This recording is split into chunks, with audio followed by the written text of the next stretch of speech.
Armed forces medical சர்வீசஸில் short service commission எஸ்எஸ்சியில் medical ஆஃபீஸராக பணிபுரியறதுக்கான ஒரு வாய்ப்பு வந்திருக்கு.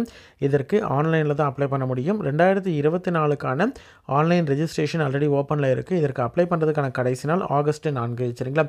எம்பிபிஎஸ் முடித்த கேண்டிடேட்ஸ், அதாவது பார்ட் 1 பார்ட் 2 எக்ஸாம் முடிச்சுட்டு நாட் மோர் தென் 2 அட்டம்ப்ட்டுக்கு மேலே எழுதலை எம்பிபிஎஸ் அப்படின்ற மாதிரி தான் ஃபஸ்ட் அட்டெம்ப்ட் அல்லது செகண்ட் அட்டெம்ப்ட்லேயே கிளியர் பண்ண கேண்டிடேட்ஸ் அப்ளை பண்ணலாம். எம்பிபிஎஸ் முடிச்சுட்டு இன்டர்ன்ஷிப் ஆகஸ்ட் 15, 2024க்குள்ளே முடியுது அப்படின்ற மாதிரி இருந்தாலும், அதே மாதிரி நீட் பிஜி குவாலிஃபை பண்ணியிருக்காங்க 2022 அல்லது 2023 அந்த ஆண்டில் நீட் பிஜி கிளியர் பண்ணியிருந்தாலும் அவங்களும் அப்ளை பண்ணலாம்.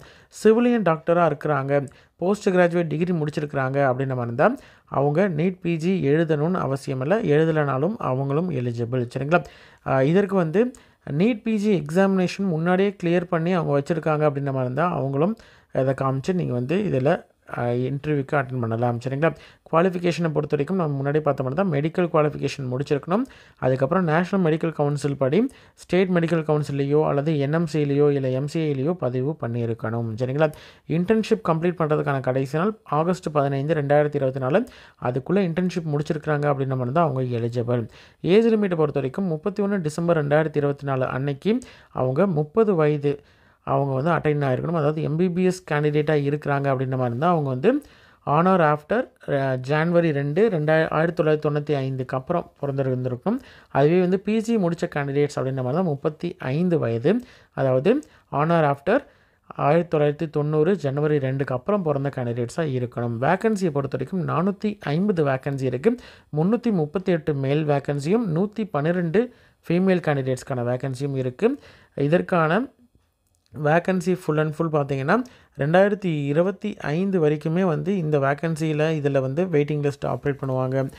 செலெக்ஷன் ஆன லிஸ்ட்டில் அடுத்தடுத்து இருக்கக்கூடிய கேண்டிடேட்ஸை கூப்பிடுவாங்க சரிங்களா. 2025 மார்ச் 31 வரைக்குமே இந்த மெரிட் லிஸ்ட்டை அவங்க யூஸ் பண்ணுவாங்க சரிங்களா. இன்டர்வியூ எங்கே நடக்கும் அப்படின்னு பார்த்தீங்கன்னா டெல்லியில் ஆர்மி ஹாஸ்பிட்டல் டெல்லி கண்டோன்மெண்ட்டில் நடக்கும். ஆகஸ்ட் 28, 2024க்கு அப்புறமேட்டு டென்டேட்டிவ் அப்படின்னு சொல்லியிருக்காங்க. அதுக்கப்புறமேட்டு இன்டர்வியூ நடக்கும். செலெக்ஷன் மெத்தட் ஆஃப் செலெக்ஷனை பொறுத்த வரைக்கும் ஷார்ட் லிஸ்டட் கேண்டிடேட் இன்டர்வியூ கூப்பிடுவாங்க. ஷார்ட் லிஸ்டட் கேண்டிடேட் யார் அப்படின்றது பார்த்தீங்கன்னா உங்களுக்கு 8 டைம்ஸ் நம்பர் ஆஃப் வேக்கன்சியை 8 டைம்ஸ் கேண்டிடேட்ஸை கூடுவாங்க. ஒரு வேக்கன்சிக்கு 8 பேர் கூடுவாங்க. நீட் பிஜியோடைய என்ட்ரன்ஸ் மார்க்கில் அவங்க எடுத்த மதிப்பெண்ணை பேஸ் பண்ணி 200 மார்க்ஸுக்கு அவங்கள இது பண்ணுவாங்க. மேல் மற்றும் ஃபீமேலுக்கு செப்பரேட் மெரிட் லிஸ்ட் ப்ரிப்பேர் பண்ணுவாங்க. அதை பேஸ் பண்ணி தான் இன்டர்வியூ கூப்பிடுவாங்க. ஆகஸ்ட் அல்லது செப்டம்பரில் டெல்லியில் இருக்கக்கூடிய டெல்லி கண்டோன்மெண்ட் ஆர்மி ஹாஸ்பிட்டலில் இருக்கும் இன்டர்வியூ அப்படின்னு சொல்லியிருக்காங்க. எலிஜிபிள் கேண்டிடேட்ஸுக்கு இன்டர்வியூ முடிஞ்சதுக்கப்புறம், அதாவது இன்டர்வியூக்கு கேண்டிடேட்ஸ் ஃபஸ்ட்டு டைம் அப்பியர் ஆகுறாங்க அப்படின்ற மாதிரி தான் அவங்களுக்கு 214 ஏசி தேர்ட் டயருக்கான ரயில்வே அல்லது பஸ் ஃபேர் கொடுத்துருவாங்க சரிங்களா. அதற்கான அமௌண்ட் கொடுப்பாங்க. ஃபிசிக்கல் அண்ட் மெடிக்கல் ஸ்டாண்டர்ட்ஸ் கண்டிப்பாக இருக்கணும். ஏன்னா இது ஆர்மி போஸ்ட் அப்படின்றதுனால கண்டிப்பாக இருக்கணும். அன்ஃபிட் அப்படின்ற மாதிரி கொடுத்தாங்கன்னா ஸ்பெஷல் மெடிக்கல் போர்டில் அப்பீல் போயிட்டு அவங்க அப்பீலில் கிளியர் ஆனாங்கன்னா அவங்க செலெக்ஷனுக்கு வருவாங்க. அதனால் அந்த மாதிரியான ஆர்மியில் ரெகுலர் ரெக்ரூட்மெண்ட் என்னென்னவோ அந்த ப்ரொசீஜர் எல்லாமே இந்த போஸ்ட்டுக்கும் உண்டு.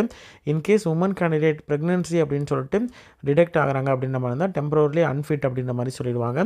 அதே மாதிரி மெரிட் லிஸ்ட்டை பொறுத்த வரைக்கும் உங்களுக்கு 50% கண்டிப்பாக 50% மார்க் கண்டிப்பாக குவாலிஃபைங்கில் எடுக்கணும். அப்படி எடுக்கணும். அதே மாதிரி மெடிக்கல்லையும் கிளியர் பண்ணணும். இன்டர்வியூக்கு அப்புறம் இருக்கக்கூடிய மெடிக்கல்லையும் கிளியர் பண்ணால் மட்டும்தான் அவங்க எலிஜிபிள். அதே மாதிரி எம்ப்ளாயபிலிட்டியை பொறுத்த வரைக்கும் medical officer armed forces medical சர்வீசஸில் உங்களுக்கு பணி இருக்கும். அது இந்தியாவில் இருக்கலாம், ஆர்மியில் இருக்கலாம், இந்தியாவிலே ஆர்மியில், நேவியில், ஏர்ஃபோர்ஸில் எங்கே வேணால் இருக்கலாம், அல்லது வெளிநாட்டில் கூட உங்களுக்கு ஜாப் இருக்கலாம் சரிங்களா. இந்தியன் கவர்மெண்ட்டோடைய கொலாபரேஷனில் வேறு ஏதாவது ஆர்மி இது ட்ரைனிங் இந்த மாதிரியான கேம்ப்ஸ்லாம் இருக்குது, வெளிநாட்டில் நடக்குது அப்படின்ற மாதிரி இருந்தால் அங்கே கூட உங்களுக்கு போஸ்டிங் இருக்கும் சரிங்களா. ஜென்ரல் டியூட்டி மெடிக்கல் ஆஃபீஸராக சர்வீஸ் ரெக்ரூட்மெண்ட் இருக்கிறதுனால நீங்கள் பிசி முடிச்சிருந்தாலும் உங்களுக்கு ஜென்ரல் டியூட்டி மெடிக்கல் ஆஃபீஸராக பணி இருக்கும். எமோல்மெண்ட்டை பொறுத்த வரைக்கும் நீங்கள் வந்து உங்களுக்கு 61,300 ரூபா அப்படின்ற மாதிரி டிஃபென்ஸ் பே படி உங்களுக்கு இருக்கும். ப்ளஸ் எம்எஸ்பி வந்து 15,500 ரூபா ப்ளஸ் ஹச்ஆர்ஏ இருக்குது அப்படின்ற மாதிரி தான் ஹச்ஆர்ஏ கொடுப்பாங்க. XYZ அந்த எந்த சிட்டியில் இருக்கிறீங்களோ அந்த சிட்டிக்கு ஏற்ற மாதிரி எக்ஸ் சிட்டி அப்படின்ற மாதிரி தான் உங்களுக்கு ஹச்ஆர்ஏ அதிகமாக இருக்கும். ஒய் சிட்டி அப்படின்ற மாதிரி தான் அதோட கொஞ்சம் கம்மியாக இருக்கும். இசட்னா அதோட இன்னும் கொஞ்சம் கம்மியாக இருக்கும். நான் ப்ராக்டிசிங் அலவன்ஸ் என்பிஏவும் உங்களுக்கு உண்டு. டிரான்ஸ்போர்ட் அலவன்ஸ் உண்டு. டிரான்ஸ்போர்ட் அலவன்ஸை பொறுத்த வரைக்கும் 3,600 7,200 வரைக்கும் உங்களுக்கு கேட்டகரியை பொறுத்து எக்ஸ் சிட்டியா ஒய் சிட்டியா இசட் சிட்டியா அதை பொறுத்து மாறும். டிஎன்எஸ் அலவன்ஸ் வந்து ஒரு 20,000 ரூபாய் வருடத்துக்கு 20,000 ரூபாய். ட்ரெஸ் அலவன்ஸ் வந்து உங்களுக்கு டிஎன்எஸ் அலவன்ஸும் உங்களுக்கு உண்டு. சரிங்களா? அதே மாதிரி உங்களுக்கான ரேஷன் ஆர்மியில் இருக்கிற மாதிரியான ரேஷன்ஸ் எல்லாம் ஆர்மி அப்படின்றதுனால ஆர்மியில் இருக்கக்கூடிய ரேஷன் அலவன்சஸுமே உங்களுக்கு ஆஸ் யூஷுவல் உண்டு. ட்ரைனிங் ரூல்ஸ் எல்லாமே உங்களுக்கு வந்து ஃபாலோ பண்ணணும். அதே மாதிரி டைம் டு டைம் என்னென்ன ட்ரைனிங்கோ அது எல்லாமே பண்ண மாதிரி இருக்கும். ஆனுவலாக ஒரு வருடத்திற்கு 60 நாள் ஆனுவல் லீவும் இருக்கும். கேஷுவல் லீவ் வந்து ஒரு வருடத்துக்கு 20 நாள் கேஷுவல் லீவ் இருக்கும். லீவ் ட்ராவல் கன்செஷன் அதாவது ஊர்லேருந்து நீங்கள் வந்து போகிறதுக்கு நீங்கள் ஊருக்கு வந்துட்டு ரிட்டர்ன் போகிறது எல்லாத்துக்கான ஃபேர் அதாவது எவ்வளோ நீங்கள் ஃப்ளைட்டில் வந்தாலும் சரி ட்ரெயினில் வந்தாலும் எதில் வந்தாலும் அதற்கான ஃபேர் எல்லாமே வந்து கவர்மெண்ட்டே கொடுத்துருவாங்க. உங்களுக்கான மெடிக்கல் சர்வீஸை உங்களுக்கும் சரி உங்களோட டிபெண்டன்ஸ்க்கும் சரி உங்களுடைய பேரண்ட்ஸ்க்கும் சரி எல்லாருக்குமான மெடிக்கல் சர்வீசஸும் உண்டு. குரூப் இன்சூரன்ஸ் உங்களுக்கு உண்டு. கேன்டீன் ஸ்டோர் டெப்போர்ட் வந்து அந்த ஃபெசிலிட்டியும் உண்டு. ரெகுலராக இருக்கக்கூடிய ஆர்மியில் இருக்கக்கூடிய அனைத்து வசதிகளும் இந்த போஸ்ட்டில் செலக்ட் ஆகக்கூடிய கேண்டிடேட்ஸ்க்கு உண்டு. சரிங்களா?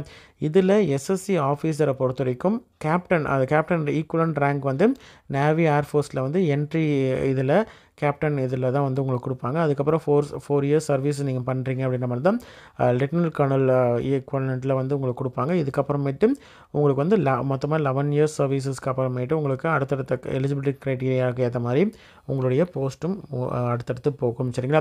ஃப்ரெஷ் கேண்டிடேட்டை பொறுத்த வரைக்கும் கமிஷனில் வந்து சிவில் என்ட்ரி ஸ்கீமில் 5 வருடம் வந்து உங்களுக்கு இருக்கும் ஃபஸ்ட்டு. அதுக்கப்புறம் எக்ஸ்டெண்ட் பண்ணுற மாதிரி இருந்தால் 9 வருடம் அதாவது ஃபஸ்ட்டு ஒரு 5 வருடம் செகண்ட் ஸ்பெல் வந்து 4 வருடம் அப்படின்ற மாதிரி எக்ஸ்டெண்ட் பண்ணிட்டு போவாங்க.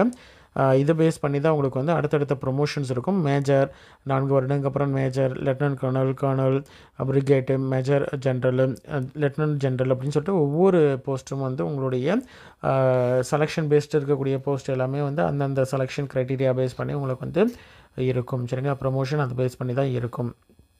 ஓகேங்களா? எப்படி அப்ளை பண்ணுறது அப்படின்னு பார்த்தீங்கன்னா நியூ ரெஜிஸ்ட்ரேஷன் அப்படின்றது வந்து amcsscentry.gov.in அப்படின்ற வெப்சைட்டில் நீங்கள் போய்ட்டு நீங்கள் நியூ ரெஜிஸ்ட்ரேஷன் அப்படின்றத கொடுத்துட்டு நீங்கள் அப்ளை பண்ணணும். என்னென்ன டாக்குமெண்ட்ஸ்லாம் தேவைன்னு பார்த்தீங்கன்னா பாஸ்போர்ட் சைஸ் ஃபோட்டோ வந்து 100 KBக்குள்ளே இருக்கணும். Scanned 10th mark sheet, birth certificate, அதே மாதிரி இந்த டேட் ஆஃப் பர்த்துக்கான ப்ரூஃபு, உங்களுடைய ஃபைனல் MBBS பார்ட் 1 பார்ட் 2 உடைய attempt certificate, internship certificate, PG நீட்டில் நீங்கள் வந்து கிளியர் பண்ண அந்த ரிசல்ட் ஷீட்டு இல்லைனா ஸ்கோர் கார்டு, ஆதார் கார்டு இது எல்லாத்தையும் நீங்கள் வந்து கண்டிப்பாக வந்து வச்சுக்கிட்டு தான் அப்ளை பண்ண மாதிரி இருக்கும். உங்களோட இன்டர்வியூ டைமில் என்னென்ன தேவை அப்படின்னு பார்த்தீங்கன்னா 10th மார்க் ஷீட் இல்லைனா பர்த் சர்டிஃபிகேட்டு, டேட் ஆஃப் பர்த்துக்காக Aadhaar card, permanent registration certificate, internship completion certificate, MBBS degree certificate, PG degree certificate, final mark sheets, attempt certificate, NEET பிஜியோடைய score card, no objection certificate, இப்போ எங்கேயாவது work பண்ணிட்டு இருக்கீங்க அப்படின்ற மாதிரி தான் no objection certificate, NCC certificate இருந்ததுன்னா அதை கொடுக்கலாம். ஃபாரின் மெடிக்கலில் கிராஜுவேட் அப்படின்ற மாதிரி தான் national board of examination certificate பண்ண அந்த சர்டிஃபிகேட்டு, ஃபாரின் மெடிக்கல் கிராஜுவேட் அப்படின்ற மாதிரி தான் பாஸ்போர்ட்டு, இந்த மாதிரியான கெசட் நோட்டிஃபிகேஷன் உங்களுடைய நேம் வந்து சேஞ்ச் பண்ணியிருக்கீங்க அப்படின்ற மாதிரி தான் கெசட் நோட்டிஃபிகேஷன், உங்களுடைய பாஸ்போர்ட் சைஸ் ஃபோட்டோ வந்து ஒரு 10 photo identity proof, address proof, அதே மாதிரி உங்களுடைய கம்பெனி அத்தாரிட்டி கிட்ட வாங்கின அட்டஸ்டேஷன் ஃபார்ம் 5 காப்பி வந்து இருக்கிற மாதிரி இருக்கும். இன்டர்வியூக்கான கால் லெட்டர் வந்து உங்களுக்கு amcsscentry.gov.in வெப்சைட்டில் நீங்கள் வந்து டவுன்லோட் பண்ணிக்கலாம். அப்ளிகேஷன் ஃபீஸை பொறுத்த வரைக்கும் 200 ரூபாய் நீங்கள் வந்து பே பண்ண மாதிரி இருக்கும். Net banking, credit card, debit card எது மூலியமாக வேணாலும் பே பண்ணலாம். சரிங்களா?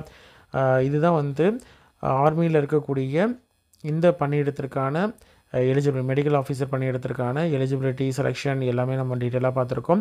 உங்களோட ஃப்ரெண்ட்ஸ் சர்க்கிளில் யாராவது MBBS முடிச்சிருக்கிறாங்க, பிஜி நீட்டுக்கு ப்ரிப்பேர் பண்ணிகிட்ருக்காங்க, இல்லைனா வந்து பிஜி முடிச்சிருக்கிறாங்க அப்படின்ற மாதிரி இருந்தால் அவங்களுக்கு இந்த வீடியோவை ஷேர் பண்ணுங்கள்.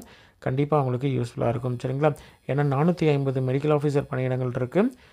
ஆர்மி ஃபோர்ஸில் இருக்கக்கூடிய ஒரு கௌரவமான ஒரு பணியிடம் அப்படின்றத ஞாபகம் வச்சுக்கோங்க. சரிங்களா? அப்ளை பண்ணுங்கள். ஃப்ரெண்ட்ஸ் சர்க்கிளில் யாராவது MBBS முடிச்சிருக்காங்க, பிஜி முடிச்சிருக்காங்கன்னா அவங்களுக்கு ஷேர் பண்ணுங்கள். நன்றி.